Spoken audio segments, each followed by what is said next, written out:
धुन गूंज रही स्वाहा स्वाहा, हवन धुन गूंज रही स्वाहा स्वाहा।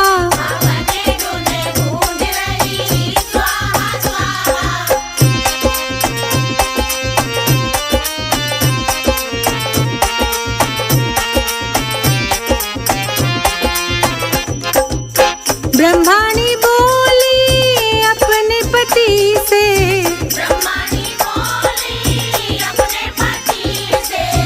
अपने